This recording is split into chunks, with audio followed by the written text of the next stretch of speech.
kung touring, lumalabas mas rear pa kaysa sa RS.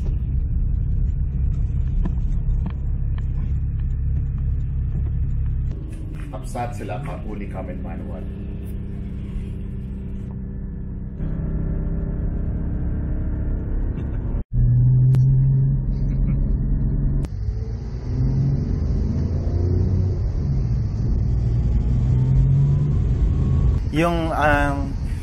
Yung body dimensions niya pareho sa ano RS sa RS.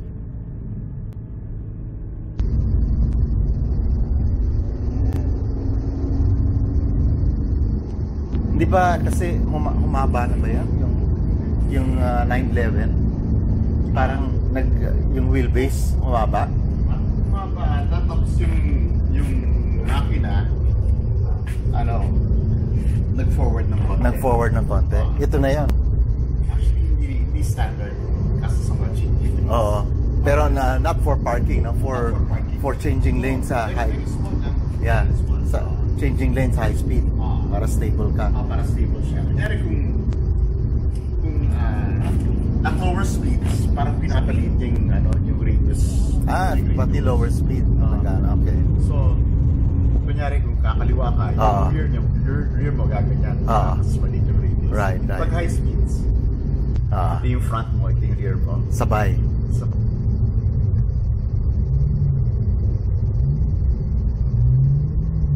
Yeah, for a certain RPM, meron siyang torque rim. Torque graph. The highest torque you can get on that sa cornering. Depende sa depende sa speed mo. Hindi ko alam kung ano.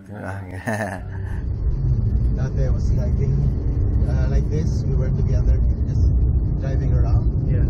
Then suddenly a deer tried to cross the street. And then what's even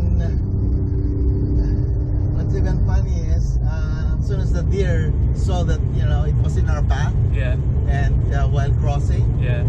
It stopped in the middle and then just stared at you. So you're like cats now. They'll try to beat you, right? Avoid you, yeah.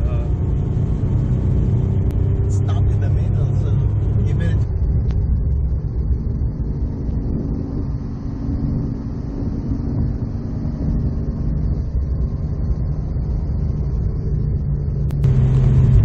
the Porsches, the driving feel, they're pretty similar, right?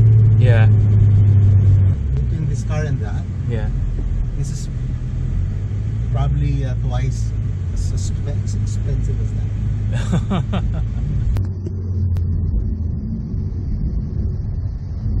So yeah, custom spec. He orders his specs and then they build it for you. Because they drive similarly, the feel. Of course, it's newer. It has, some upgraded things.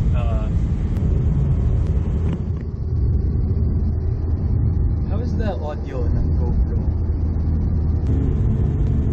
It processes the audio and it does that parang nawawala yung quality. Nawawala yung quality off completely, so no processing whatsoever. I think that works best.